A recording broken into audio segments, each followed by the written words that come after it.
बिस्मिल्लाहिर्रहमानिर्रहीम। अस्सलामु अलैकुम स्टूडेंट्स। जी आज हमने नेक्स्ट टॉपिक करना है absolute gravitational potential energy. That's very important question. ये लॉन्ग क्वेश्चंस में आता है ये topic. Absolute gravitational potential energy क्या है?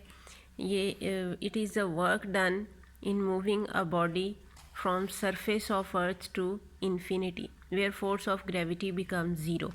यानी एक ऑब्जेक्ट को हमने डिस्प्लेस करना है सरफेस ऑफ अर्थ से लेके इन्फिनिट डिस्टेंस पे, जहाँ इतनी दूर के वहाँ पे ग्रेविटेशनल फोर्स ज़ीरो हो जाएगी। जब भी हम वर्क डन करते हैं वो एनर्जी की फॉर्म में स्टोर हो जाता है। तो जब हम बॉडी को डिस्प्लेस करने पे जो वर्क डन करेंगे वो पोटेंशियल एनर्जी की फॉर्म में स्टोर हो जाएगा। अब हम एक्सप्रेशन डिराइव करेंगे एब्सोल्यूट पोटेंशियल एनर्जी का। Let a body of mass m is displaced in space from point 1 to n। ये यहाँ से हमने बॉडी को डिस्प्लेस करना शुरू किया और n पॉइंट तक जा रहे हैं। The gravitational force is not constant during this displacement। Gravitational force Newton's law of gravitation से पढ़ा हुआ है आपने, F is equal to G m1 m2 over r square होता है। यानी फोर्स इन्वर्सली प्रोपोर्शनल है स्क्वेयर ऑफ डिस्टेंस के। तो जैसे जैसे हम डिस्टेंस बढ़ाते जाएंगे फोर्स कांस्टेंट नहीं होगी। हम ये कहते हैं यहाँ से हमने बॉडी को सरफेस ऑफ अर्थ से डिस्प्लेस करना शुरू किया, शॉर्ट डिस्टेंस तक फोर्स कांस्टेंट है 1 तक। उसके बाद हम कहते हैं जैसे जैसे ज़्यादा डिस्टेंस करेंगे फोर्स वेरिएबल हो जाएगी। और जब फोर्स वेरिएबल हो फिर हम क्या करते हैं, फिर हम डिस्प्लेसमेंट को स्मॉल इंटरवल्स में डिवाइड कर देते हैं so that during each small interval force is constant.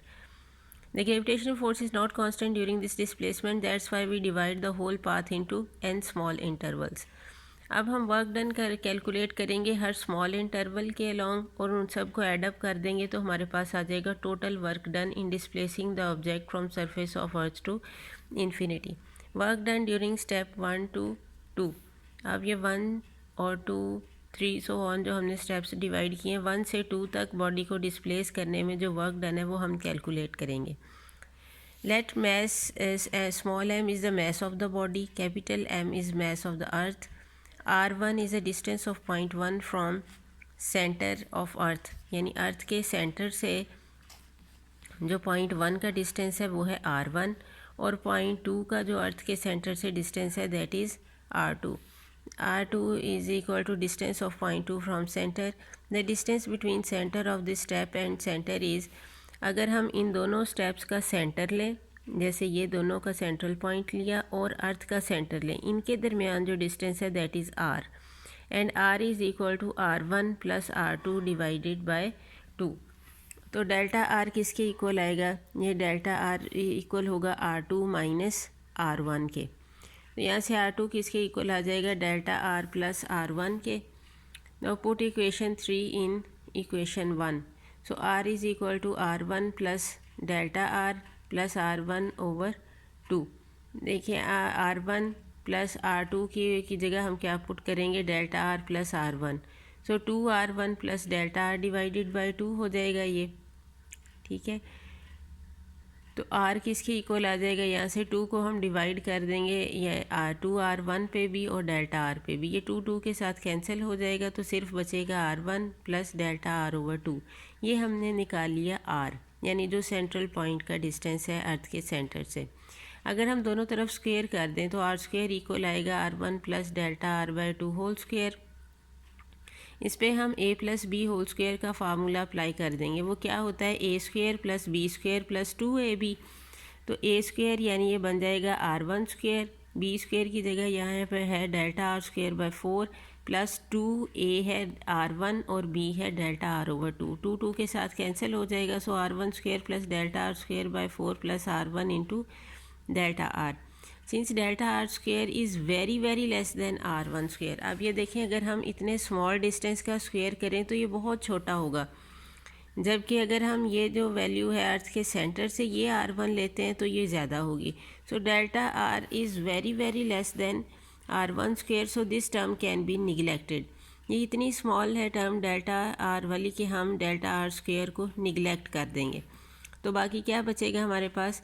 r square is equal to r1 square plus r1 into delta r। Delta R किसके इक्वल होता है, ये हमने यहाँ पे लिया है R2।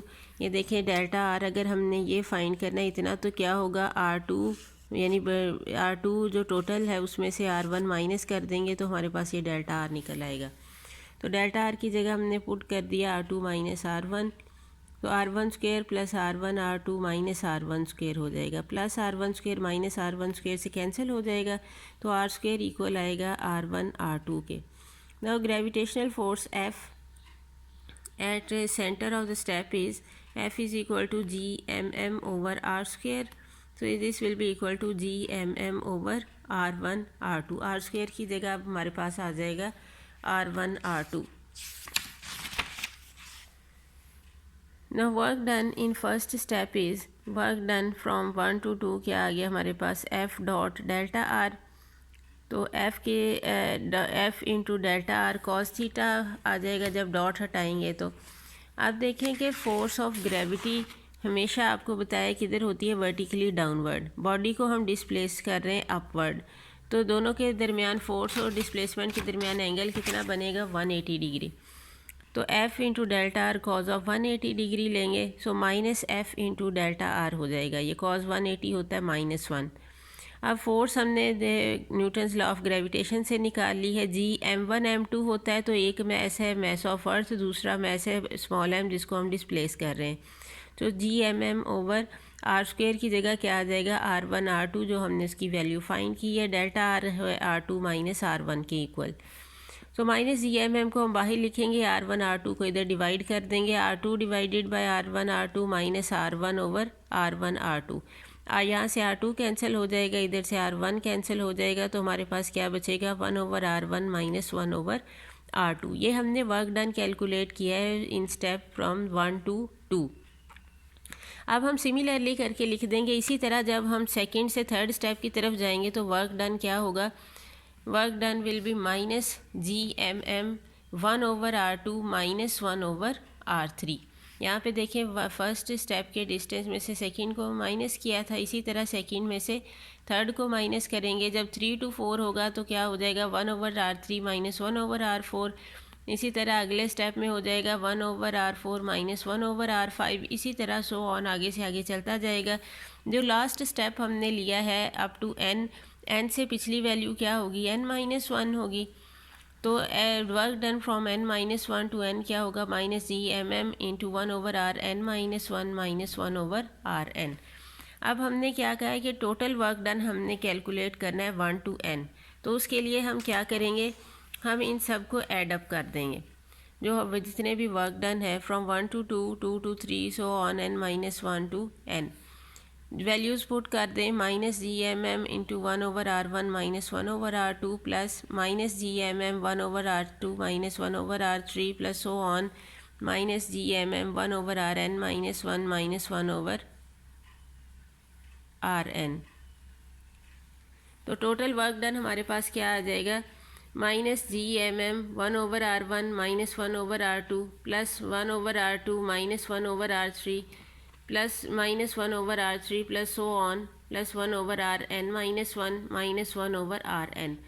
तो देखिए minus 1 over R2 plus 1 over R2 से कैंसिल हो जाएगा, माइनस 1 ओवर R3 जो है वो अगली टर्म के साथ कैंसिल हो जाएगा, सो ऑन इसी तरह ये सिलसिला चलता जाएगा।